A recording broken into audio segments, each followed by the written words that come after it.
मुख्य अध्यापकगण व मेरे सफासियों को मेरा नमस्कार। सबसे पहले तो मैं आप सभी का धन्यवाद करना चाहती हूँ कि आप सभी ने मुझे इस मंच पर आकर बोलने का अवसर प्रदान किया। यह मेरी बहुत गर्व की बात है। मेरा नाम सुबीर अली है।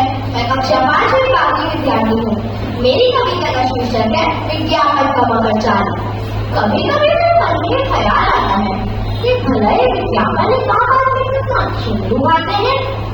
छोटे से विज्ञापन कुछ ऐसा चक्कर चलाते हैं कि बड़े से बड़ा ज्ञान भी इनके चक्कर में आकर समझो घर चक्कर लग जाता है।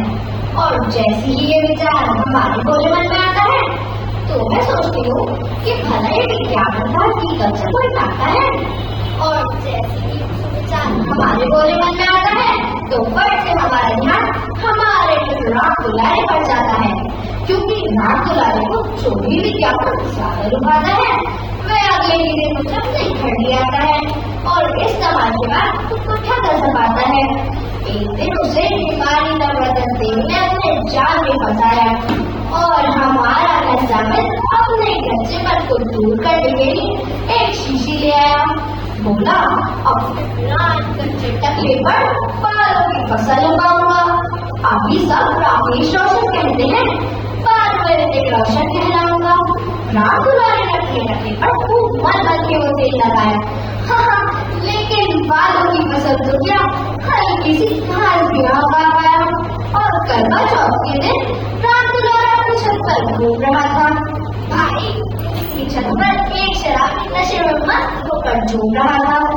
शराबी ने जैसे ही राम दुलारे के टकले पर टॉर्च की रोशनी मारी तो चकमा खा गई मोहल्ले की हर चांद ढूंढती प्रतिवर्तन नारी, क्योंकि जैसे ही राम दुलारे का टकला टॉर्च की रोशनी में आया तो पूरे मोहल्ले में शोर मच गया।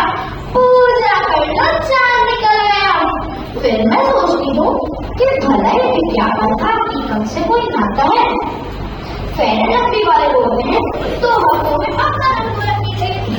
मैं कहती हूँ जाओ 2 साल दिए रजनीकांत को तो बड़ा कर दिखाइए, सोना कर दिखाइए और अपना वजन 5 दिनों में 30 किलो घटाइए। अरे पहले तारा मेहता की डॉक्टर हाथी को तो पोपट नाक बनाकर दिखाइए। बच्चों से लेकर 10th तक सभी विज्ञापन में आते हैं। कुछ बच्चों को चॉकलेट, कुछ लोगों को पैसे मिलाते हैं। कंपनी वाले अपने 1 मिनट में विज्ञापन से करोड़ों की दौलत कमाते हैं और अपना घटिया माल बढ़िया दामों में बेचते हैं। कुछ विज्ञापन तो इतने अश्लील आते हैं कि पूरे परिवार साथ बैठकर देखने से भी घबराते हैं, क्योंकि बच्चों में तो शर्म बची नहीं है। बड़े भी अपनी नजर हटाते हैं, कभी कभी बच्चों के सवाल पर उठकर बाहर चले जाते हैं। फिर मैं सोचती हूँ कि भला ये विज्ञापन एक आम आदमी को इतना क्यों लुभाते हैं। छोटे से विज्ञापन कुछ ऐसा चक्कर चलाते हैं कि बड़े से बड़ा ज्ञान भी इनके चक्कर में आकर श्रम में घर चक्कर बन जाता है।